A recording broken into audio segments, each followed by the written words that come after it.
With the launch of HBO Max, my brother and I decided to go on the quest of watching every single movie from Studio Ghibli. After some really good ones, and others not that good, we stumbled upon a very unique one. A movie that approached storytelling of ancient Japanese fables while dealing with issues of the modern day.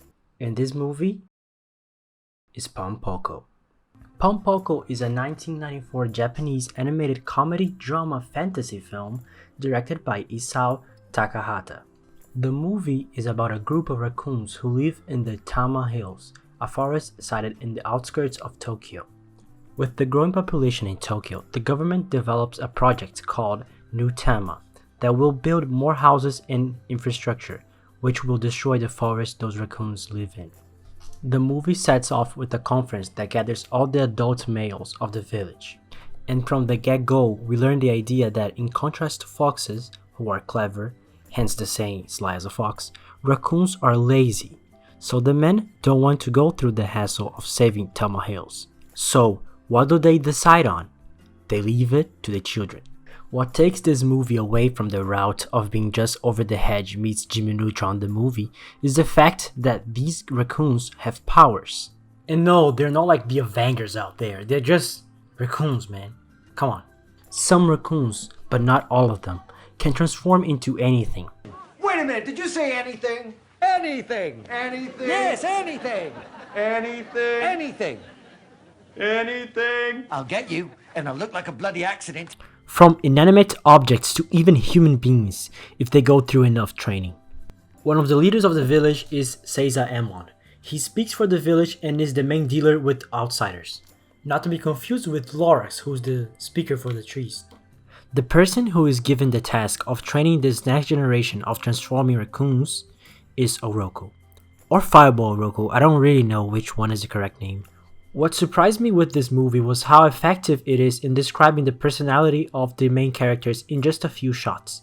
As Oroku begins the training of transformation, we are introduced to two of the main characters, Shokichi and Ganta, who contrast in their ideological view of how they should go about stopping the New Tempa project throughout the movie. Shokichi is smart and well-tempered. He analyzes the situation before taking action, and although he does not like humans, he refrains from acting violently towards them. We watch the story through his point of view, and he is overall the protagonist. Oh, and his pranks are simply incredible. I really can't stress it enough. It's so funny the way he nags people. I don't know, something to keep in mind. Gonta is not as bright, but is physically stronger than Shokichi. He's a hothead and does not mind hurting humans if it means the Tama Hills will be preserved and safe to live at once again. He is the immoral compass to Shokichi, and they both argue many times on how the village should act on the development of New Tama. Oh, and by the way, I searched up immoral compass and it looks like it's not a real word, but it is a TV series by Bill Burr on Quibi, so I don't know. Too late to change it anyway. Another character that caught my attention was Tamasaburo. Tamasaburo is sent to a distant island on the quest to find one of the masters of transformation. We later learn that during his time in the island, he was able to find said master and learn from him, but also fell in love with the master's daughter. He ends up having to go back to Tama Hills, leaving his lover behind. He's one of those characters that, despite not having much screen time, really resonates with you as you wonder how his life could have been had he stayed in the island and formed a family. Oh, and on the topic of family, by the time Tamasaburo comes back to the village, Shokichi and his girlfriend Okio have already had 4 children, even though all raccoons in Tama Hills were advised to avoid having cubs until the conflict with New Tama was resolved. Well, I guess these raccoons really can't control themselves, can they? With the baby boom in the village, more food and shelter are needed, while the New Tama project takes away their land.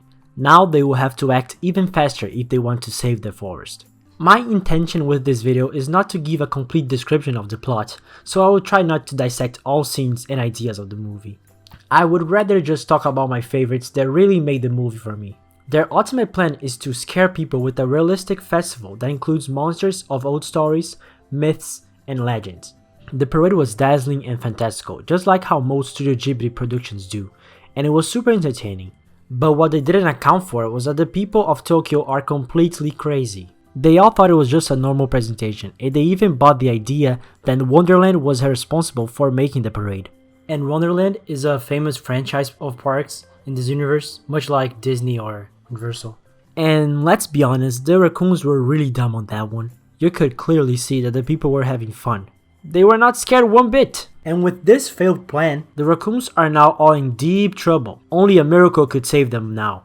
Which brings me to my next topic. The presentation and execution of the fox are awesome. When he is first introduced, he looks weird and I couldn't really understand what it was. But when it is explained that he is a fox, I was like, oh, okay, that makes total sense now. The fox is smart and learned how to survive in the streets of Tokyo. He knows that the raccoons were the ones that made the parade and offers them to live in the new Wonderland Park, where all transforming raccoons will be able to survive and have rich lives, just like the successful foxes. Kinsho, the wisest of the raccoons and leader of the village up until that point of the story, argues that it would be unfair for the other raccoons who can't transform. Fox responds by saying, "Look on the bright side, you raccoons, unlike us foxes, can eat just about anything. Those who can't transform might do alright." And there. This is where the movie failed to really establish itself as one of Studio Ghibli's masterpieces. I don't really know about you, but I see this offer as pretty good. However, Seizaemon refused and the raccoons didn't go to live in Wonderland. He decided it was better for the village to go through its hardships together, rather than to give opportunity for some of the raccoons to have a good life. Now, there really is a lesson and a point of view for both possible endings. Takahata thought it would be better for the raccoons to go down their path together, no matter where it led to. But at the same time, that is not what really happened at the end. They do in fact meet at the end, and they have a party, which is stated to be a raccoon's favorite thing to do. But the lives of the raccoons who can and cannot transform are completely different. Those who can transform live in houses, have jobs, and have calm lives. Those who cannot transform have to fend for themselves, finding food in garbage cans and living in sewers. The only real difference between the ending accepting and not accepting the offer from Wonderland is that the raccoons who can transform were not rich and powerful. And I don't know, maybe having raccoons in powerful positions would benefit the raccoons who can't transform as well. Having an influential friend will always help you, no matter the scenario. But maybe I'm reading too much into a movie about raccoons who fly with their sex. Hello, thank you for watching. I hope you enjoyed it. If you enjoyed it, please make sure to click the like button and subscribe to our channel. I'm trying this new thing, talking about movies that I like, and I think they are unique. So please support me. That's it. Bye.